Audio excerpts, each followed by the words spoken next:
Chapter 16. I was walking around the schoolyard with my ruler when I saw my aunt, Reverend Ambrose, and Miss Emma come back down the corridor after seeing Jefferson. The car stopped in front of Miss Emma's house, and the three of them got out and went into the yard.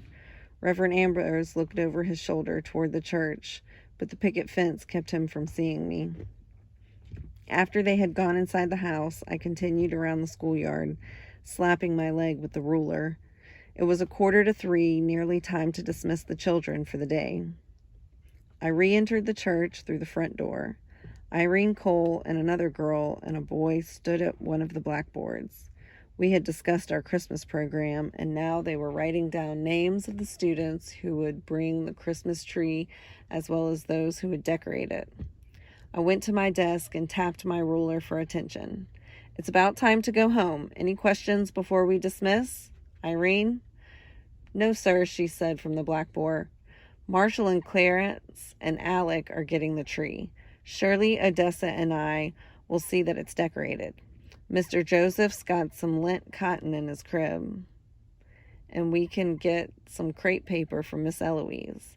She said she had a lot left over from making the Mardi Gras hats." "What about the tree, Clarence?"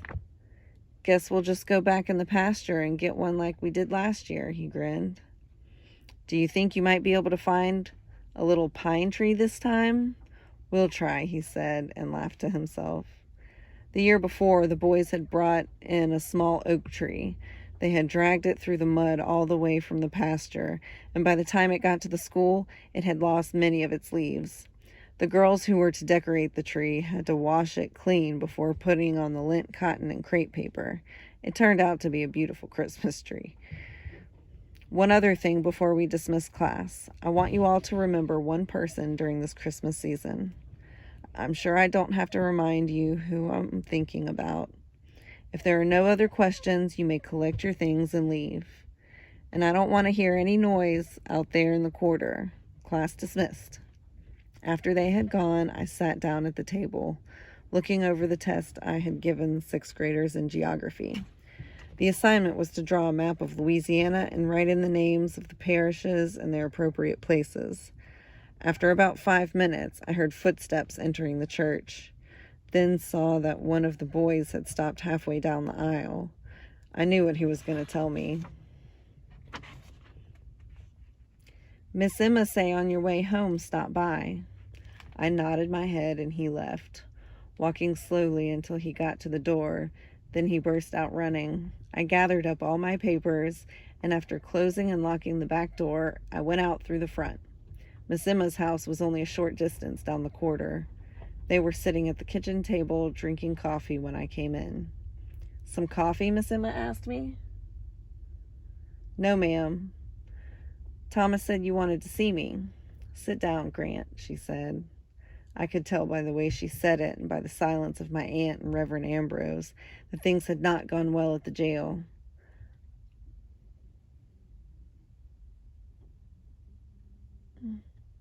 I pulled out a chair and sat down, facing Miss Emma. My aunt and Reverend Ambrose sat opposite each other. "You didn't tell me the truth the other day, did you?" Miss Emma said. "I don't know what you're talking about, Miss Emma." "When you come back from seeing him." "Sure, I told you the truth," I said. "No," she shook her head, pressing her lips tight as she looked across the table at me. "He didn't like the food. He didn't ask about me. He did last Friday." "No," she said and shook her head again, "'cause I had to hit him today." She stared at me, her lips pressed tight, and she lowered her head.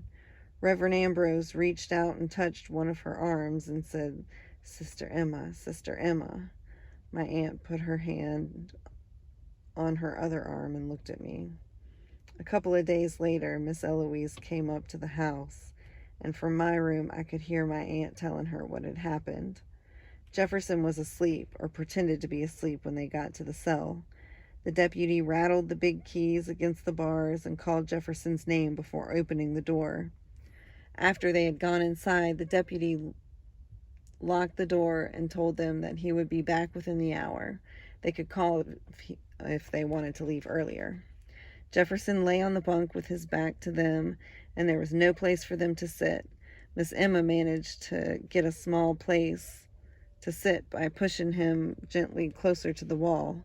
She passed her hand over his head and his shoulder while she whispered his name. "Ain't you going to speak to me?" she said. "Ain't you going to speak to your company?" Finally he turned, looking in their direction.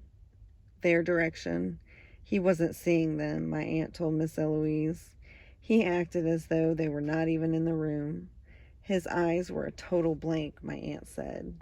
Just blank, blank was how she said it. "I brought you some food," Miss Emma told them. "I brought you a shirt, too, a pretty shirt. You want to see it?" She took a polo shirt from the paper bag and spread it out with both hands, but he showed no sign of seeing the shirt or even hearing Miss Emma. Reverend Ambrose went up to the bunk and said to him, "Young man, I pray for you every night, and I know the Lord is hearing my prayers. Put all your faith in Him, and He'll bring you through." That touched something in him. He looked up at that reverend, and for a moment it seemed like he would say something cruel, mean, my aunt said. She said standing back, looking at him, you could see his hate for Reverend Ambrose. Miss Emma put the shirt back into the bag and opened the basket with the food. "Come on, eat something for me," she said. "I brought all the best things you like." "You brought corn?" his voice said. "Not him," my aunt said, "just the voice." He didn't show a thing in his face. His eyes were blank, blank, my aunt said. "Corn?" Miss Emma asked. He didn't answer her. "Roast Nyers?" He looked at her, but he didn't answer, and his eyes were just blank, blank, blank, my aunt said. He could have been looking at the wall or the floor for all the recognition he showed her. "This ain't roast Nyers season, Jefferson," Miss Emma told him. "That's in the spring. This November, roast Nyers all over now." He didn't look at her with hate as he had the Reverend, but there was no pity either, my aunt said. He didn't show any feeling at all. "Corn for a hog," he said. "Corn for a hog? A hog, Jefferson? You ain't no hog, Jefferson. You ain't no hog." "Throw something," he said. "I'll never throw you nothing, Jefferson," Miss Emma said.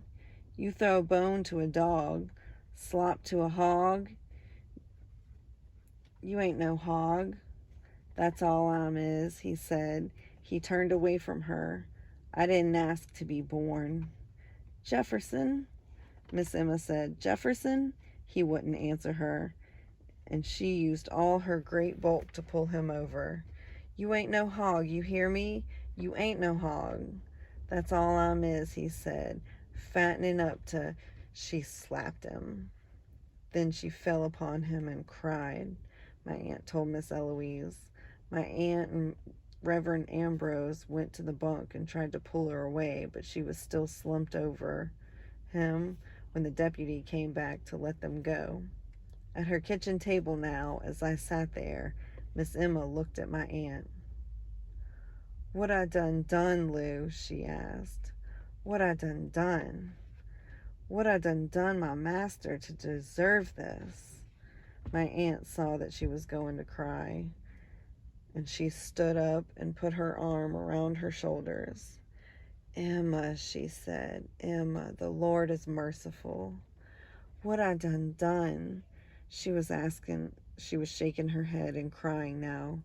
"What I done to my master?" "Have patience," my aunt said, putting her hand on her shoulder. "The Lord is merciful." "What I done," she cried, "to make my master hate me so?" "The Lord don't hate you, Sister Emma," Reverend Ambrose said, touching her on the arm. "The Lord is with you in this moment.